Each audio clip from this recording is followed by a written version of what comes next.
For the first time in our history, a president had not just lost an election, he tried to prevent the peaceful transfer of power as a violent mob breached the Capitol. But they failed. They failed. And on this day of remembrance, we must make sure that such attack never happens again. A mob breaking windows, kicking in doors, breaching the Capitol, American flags on poles being used as weapons, as spears, fire extinguishers being thrown at the heads of police officers. A crowd that professes their love for law enforcement assaulted those police officers.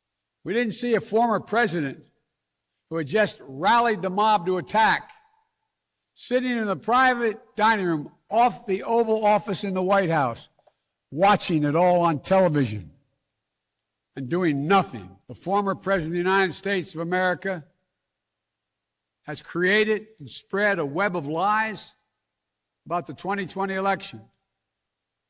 He's done so because he values power over principle, because he sees his own interest as more important than his country's interest, than America's interest, and because his bruised ego matters more to him than our democracy or our Constitution. He can't accept he lost. But whatever my other disagreements are with Republicans who support the rule of law and not the rule of a single man, I will always seek to work together with them to find shared solutions where possible. What kind of nation are we going to be?